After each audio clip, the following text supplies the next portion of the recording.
Fala, filhotes, estão vivos? No vídeo de agora nós vamos falar um pouquinho sobre psicopolítica, o neoliberalismo e as novas técnicas de poder do Byung-Chul Han, essa obra aqui. Então, Byung-Chul Han, nascido em Seul, é considerado um dos filósofos mais interessantes da atualidade. Ex-professor da Staatliche Hochschule für Gestaltung em Karlsruhe. Atualmente leciona filosofia e estudos culturais na Universidade der Kunst, em Berlim, e é autor de ensaios sobre a globalização e a hipercultura. Uma possibilidade infinita de conexão e informação nos torna sujeitos verdadeiramente livres? Partindo dessa questão, Han delineia a nova sociedade do controle psicopolítico. Não se impõe com proibições e não nos obriga ao silêncio. E até não usa de métodos ilegais para se manter no poder. Hoje foi revelado pelo Felipe Moura Brasil e Marcelo Appius no Twitter, como é que funciona o enxame bolsonarista, como é que ele age, né? Na verdade ele tem alguns líderes, tem as rainhas, né, que orientam os ataques dos enxames. E esses ataques, ele fala muito do enxame, do Byung-Chul Han. E esses ataques são perpetrados, empenhados, justamente no sentido de fazer com que atue nessa questão psicopolítica aí, né? E sem infringir a lei. São indivíduos, muitas vezes lotados, com cargos públicos, ganhando salários de 6 mil a 15 mil reais por mês, só para fazer assassinato de reputação, linchamento virtual. É um enxame atacando, né? Então, é muito interessante isso, porque não está fazendo aparentemente nada ilegal. Eles pregam informações, muitas vezes são informações reais, mas exageram ela, pegam uma e muda de contexto para poder tirar o sentido da coisa e colocar o sentido que eles querem. Então o negócio é bem tenso, né? Acaba obrigando essas pessoas ao silêncio porque elas fecham os perfis depois de tantos ataques e aí já não tem o mesmo alcance. E, cara, é muito tenso isso, muito tenso o que está acontecendo, né? Não nos obriga ao silêncio, nem tem proibição, mas convida-nos incessantemente a nos comunicar, a compartilhar, a expressar opiniões e desejos, a contar nossa vida. Aí já não entra, né? Mas quando a gente faz isso, a gente se expõe, e quando se expõe, se você ganhar algum tipo de proeminência, você vai estar sujeito a esse tipo de ataque. Então ela nos seduz com um rosto amigável, mapeia a nossa psique e quantifica através dos big data, dos algoritmos, né? Nos estimula a usar dispositivos de automonitoramento. A gente monitora a gente mesmo, de autocontrole, né? No panóptico digital do novo milênio, com a internet e os smartphones, não se é mais torturado. Pelo menos na forma como era, por exemplo, na época da ditadura militar no Brasil, mas tweetado ou postado. Isso pode ser pior do que uma tortura. Eu que estava caminhando recentemente no sentido de admitir somente como agressão aquilo que for comprometer a gente fisicamente, estou começando a reconsiderar isso. Eu tinha isso antes, que era uma visão de esquerda, que os ataques psicológicos eram muito piores do que os físicos. Depois eu comecei a mudar de opinião, a pensar que os físicos eram muito muito mais danosos do que os psíquicos. Mas hoje, cara, na sociedade na qual nós vivemos, fica complicado isso. Por mais que eu acredito que a questão da resiliência é muito importante para ataques psíquicos, esses ataques aqui são tensos porque te silencia de alguma maneira, né? Então o sujeito e a sua psique se tornam produtores de massas de dados pessoais que são constantemente monetizados e comercializados. Caralho. Eu estou fazendo isso agora, fazendo esse vídeo e postando no YouTube, né? Este ensaio Han se concentra na mudança de paradigma que estamos vivendo, mostrando como a liberdade hoje caminha para uma dialética fatal, transformando-a em constrição. Em vez de ser uma liberdade de escolha, né, um retraimento. Para redefinir é necessário tornar-se herege, um herege do sistema atual. E aí, com a ascensão da direita, é praticamente heresia mesmo você ir contra o livre mercado ou contra tudo que tem feito a internet sob o sentido de controle. Eles que pregam muitas vezes a liberdade e as liberdades de forma geral, liberdade de imprensa, liberdade religiosa, liberdade política, liberdade econômica. Nós estamos vivendo na era do maior controle da história da humanidade. Na verdade, não estamos sendo livres, nós estamos sendo controlados, manipulados, como nunca antes. Então, voltar-se para a livre escolha, para a não conformidade, não se conformar com esse sistema que aí está nos impondo isso, cara. Que obra interessante. Do Byung-Chul Han. Proteja-me do que quero, diz Jenny Hauser. Cara, a gente precisa ser protegido dos nossos desejos. Isso é fato. E a internet trabalha em cima disso. Ela sabe cada coisa que você quer, que você deseja a partir dos seus cliques. E aí, a partir disso ela vai te cercando para te manipular, te controlar, te dominar. Mano do céu.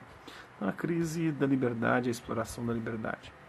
A liberdade terá sido episódica. Um episódio no sentido de entreato, de conexão entre partes. Esse sentimento de liberdade se instaura na passagem de uma forma de vida a outra, até que essa também se mostre como um modo de coerção. Assim, uma nova forma de submissão é esse o destino do sujeito, que literalmente significa estar submetido. Sujeito a estar submetido. É igual uma frase que o padre Fábio de Mello tentou ressignificar, né? Você é eternamente responsável por aqueles que cativou. Falou, cara, ninguém é responsável por ter cativado as pessoas, não. Ele não pega o sentido da palavra cativar, que é tornar cativo, tornar escravo o outro. Isso acontece demais. Então ele tenta ressignificar isso dizendo, não, eu não sou responsável por aquilo que eu produzo nos outros. Os outros são responsáveis por aquilo que eles entendem de mim. Mas não, nós somos responsáveis também. Porque nós tornamos os outros cativos, escravos, submissos às nossas vontades, aos nossos desejos. Então ele não pega o sentido etimológico da palavra cativo, que quer dizer tornar escravo. De cativar é tornar alguém escravo.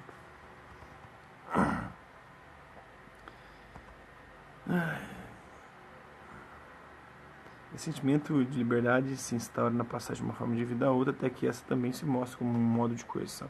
Assim, uma nova forma de submissão sucede à libertação. A filosofia da libertação, que surgiu aqui na América Latina, né? Agora acabou se tornando, com os governos de esquerda, uma filosofia da submissão, do controle, da escravidão a partir da esquerda. Aí vem essa nova direita trazendo uma nova forma também de sujeição. Então é esse o destino do sujeito, né, que literalmente significa estar submetido. Hoje acreditamos que não somos sujeitos submissos, mas projetos livres. Lei da ilusão, né? Que se esboçam e se reinventam incessantemente. A passagem do sujeito ao projeto é acompanhada pelo sentimento de liberdade. E esse aqui tudo é existencialismo, né? E esse mesmo projeto já não se mostra tanto como uma figura de coerção, mas sim como uma forma mais eficiente de subjetivação e também de sujeição, consequentemente. O sujeito, ele está sujeito, submisso. O eu, como projeto que acreditava ter se libertado das coerções externas e das restrições impostas por outros, né? O inferno é o outro, dizia o Sartre, o Heidegger, que dizia que o outro é um limite para o meu projeto, o outro está continuamente tentando me obrigar a ser quem ele quer que eu seja e não deixando eu ser quem eu sou. Então submete-se agora a coações internas. E essas coações internas vêm de uma ideologia externa que nos faz nos auto-obrigar a submeter a algumas situações e circunstâncias que, se fossem outros nos impondo, a gente jamais admitiria. Na forma de obrigações de desempenho e de otimização. Antigamente era a sociedade da obediência, né? Se era funcionário, se obedecia o seu patrão. Isso era considerado tirania. Agora eles internalizaram o patrão dentro da gente. E você fica constantemente se cobrando desempenho e otimização. Isso é a raiz de todos os problemas psicológicos e psiquiátricos da atualidade. Crise de ansiedade, depressão, transtorno de ansiedade, né, transtorno de bipolaridade, vários outros, transtorno de TDAH, né, que é déficit de atenção e hiperatividade. Vivemos em um momento histórico particular no qual a própria liberdade provoca coerções. A liberdade nos escraviza. Em vez de estamos condenados a ser livres, estamos livres para nos condenar. A frase do Sartre se inverteu. Nós não estamos condenados a ser livres. Nós estamos livres para nos autocondenar, nos autoescravizar. Não precisa de mais ninguém para escravizar a gente. A gente se escraviza agora. Nós nos fazemos escravos. A liberdade e o poder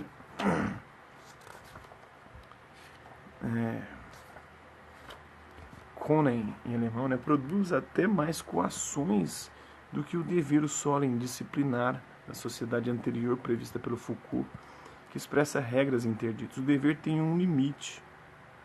O dever tem limite. O poder não. O poder não tem limite. Ainda mais quando ele é exercido sobre nós mesmos. Portanto, a coerção proveniente de poder é limitada. E por esse motivo encontramos, a gente viu isso com o totalitarismo, né? O poder, ele quer cada vez mais poder. Por esse motivo encontramos em uma situação paradoxal. A liberdade é antagonista da coerção. Ser livre significa estar livre de coerções. Ora, mas essa liberdade, que deveria ser o contrário da coação, também produz ela mesma coerções e coações. Doenças psíquicas como a depressão, síndrome de Burnout, também conhecido como síndrome do esgotamento profissional, é o que eu estou vivenciando hoje, são expressões de uma profunda crise da liberdade. São sintomas patológicos de que hoje ela se transforma muitas vezes em coerção. A liberdade se transformou em escravidão. A inteligência ficou cega de transformação e a liberdade nos escravizou. Não sei quem disse isso, acho que tem algum poeta que falou sobre isso. O sujeito do desempenho que se julga livre é na realidade um servo absoluto, totalitário, diria eu, né? Na medida em que sem um senhor agora, sem um Führer, sem um Duce, sem um Stalin da vida, explora voluntariamente a si mesmo. Nenhum senhor o obriga a trabalhar. Ele que se impõe jornadas de 12, 14, 16 horas por dia, até 20 horas por dia. Eu, por exemplo, tenho dormido 4 horas por dia, tá foda, às vezes até menos. Gravando os meus vídeos, dando as minhas aulas.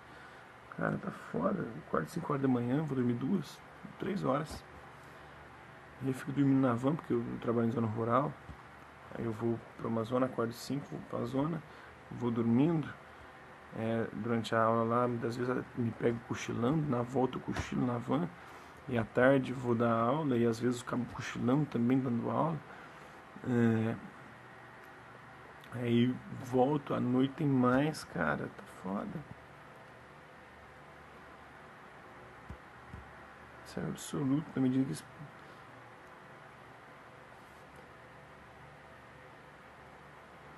Agora eu me perdi onde que a gente tava aqui. Nossa, é absoluto, na medida em que sem um senhor ele explora voluntariamente a si mesmo. Eu, por vontade própria, estou me explorando. Nem o senhor me obriga a trabalhar, né? Ou te obriga. O sujeito absolutiza a vida nua e trabalha. É um controle total, muito pior do que o absolutismo. O absolutismo não tinha esse nível de controle, porque a burocracia e os funcionários do Estado na época eram extremamente limitados. O totalitarismo também não. Mas hoje somos nós que nos controlamos, e aí o controle não é mais do que absoluto, é mais que totalitário. Tem que inventar um novo nome, um novo conceito para isso. O sujeito absoluto, a vida nua e o trabalho são dois lados de uma mesma moeda. A saúde representa o ideal da vida nua. A esse servo neoliberal, soberania é estranha, ou melhor, a liberdade é aquele senhor que, segundo a dialética hegeliana, serve o senhor no trabalho e apenas goza. Essa soberania do senhor consiste em elevar-se além da vida nua e, consequentemente, em aceitar até mesmo a própria morte. Esse excesso, essa forma excessiva de vida e gozo é estranha ao servo trabalhador, preocupado com a vida nua. Ao contrário, a vida nua, aqui eu estou falando mais ou menos, eu acho que o que o Marx falava, né? Ele só se realiza nos seus momentos de folga. Agora, nem momento de folga a gente tem mais, porque a gente descontrola até nos momentos de folga. Ao contrário da suposição hegeliana, falando de Hegel também, né? O trabalho não liberta o servo. Ele continua a ser um escravo do trabalho. O servo hegeliano obriga também o senhor a trabalhar. A dialética hegeliana servo-senhor conduz à totalização do trabalho. Era aquela conclusão que eu estava chegando. Esse é um pouquinho dessa hora, psicopolítica, o neoliberalismo, as novas técnicas de poder. Espero que vocês tenham gostado do vídeo. Para mim foi esclarecedor e libertador, pelo menos ter consciência disso, é o que dizia Spinoza, né?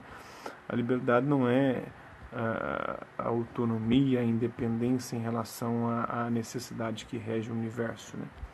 Pelo contrário, você ter a consciência de que você está sendo controlado, dominado, e até aqueles que a gente acredita que nos dominam, existe uma necessidade que rege o universo. Deus se natura, Deus é a natureza, e tudo funciona de acordo com a vontade dessa natureza, e a gente está aqui só como um joguete. Mas ter consciência disso te torna livre em relação a isso, porque pelo menos você sabe que é assim que as coisas funcionam. Os outros não, os outros só deixam a vida, o universo os levar. Então é isso aí, espero que vocês tenham gostado do vídeo. Quem curtiu, dá um like, quem não curtiu, dá um dislike. Quem se interessar pelo conteúdo do canal, só se inscrever, ativar o sininho, aguardar os próximos vídeos e as próximas notificações. Deixe também seus comentários, dizendo o que você tem achado dos vídeos, sugestões de temas e assuntos para serem abordados em vídeos posteriores.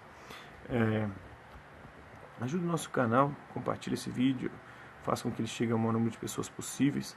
Isso você vai estar ajudando não só a mim, mas as pessoas a terem acesso a esse tipo de conteúdo, a esse conhecimento, que eu acho que é fundamental para a gente, de alguma maneira, tomar consciência e se libertar. Mas é isso, eu quero agradecer aos inscritos, aqueles que visitam esporadicamente ou regularmente o canal e aqueles que compartilham os nossos vídeos. É isso aí, hasta la vista, amigos, até a próxima.